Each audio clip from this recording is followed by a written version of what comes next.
بسم الله الرحمن الرحيم، والصلاة والسلام على الرسول الكريم. ازيكم يا حبايبي؟ عاملين ايه؟ يا رب تكونوا بخير.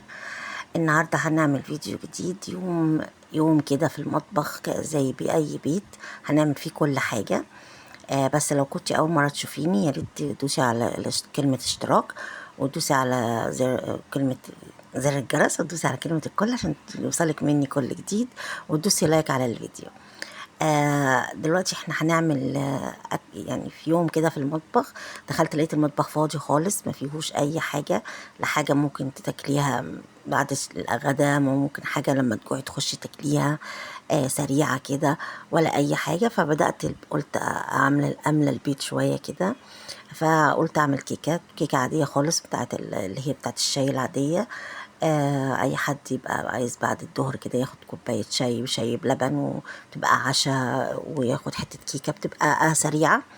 أنا هي أصلا المقادير بتاعي تعرف منها قبل كده: كوباية إلا ربع زيت، كوباية سكر، كوباية لبن، كوبايتين دقيق، بيضتين، فانيليا طبعا على البيض، وحطيت البيكنج باودر على الدقيق، وقلبناه كويس وذرة ملح، وبعدين ضربنا البيض واللبن والزيت والسكر مع بعض، وبعدين حطينا عليهم الدقيق وضربناهم مع بعض، وحطيت بشر البرتقال طبعا اللي انا شايلاه. وحطيتها في الفرن في منتهى الجمال على 180 في الرف النص.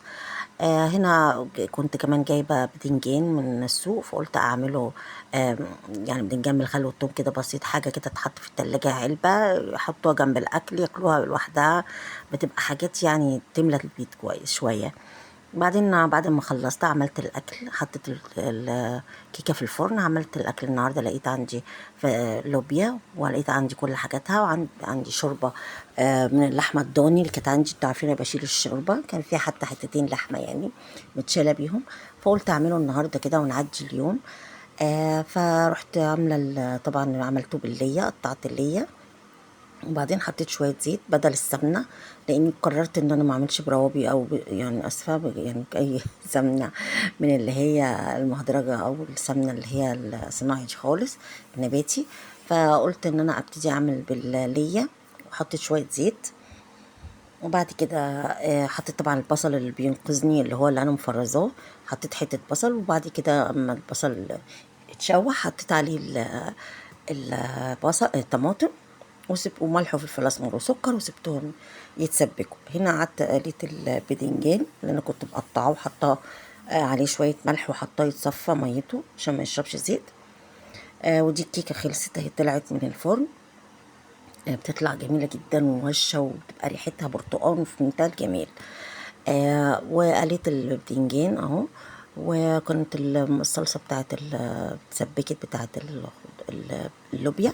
حطيت فيها اللوبيا وسبتها تكمل تسبيك.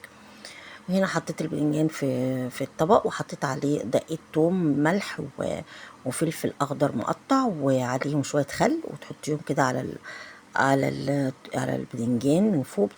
بيبقى طعمه في منتهى الجمال. ودول كام قرن فلفل كده كانوا موجودين، قريتهم بالمره وحطيتهم معاه. ده الطبق ده بقى يتحط بقى اي وقت انت عايزه تاكليه. ممكن يتحط كده في الغدا لوحده جنب بطاطس محمره، جنب رنجه، جنب اي حاجه، بيبقى طبق جانبي بس بيبقى في منتهى الجمال. وبعدين اهو خلصنا كمان الغدا وخلصنا الكيكه، وكده اليوم نعدى وعملنا حاجه حلوه وكيكه، وكمان عملنا حاجه للتلاجة. ويا رب ان شاء الله يكون الاكل عجبكم ويكون خفيف، وجربوا هيعجبكم قوي قوي.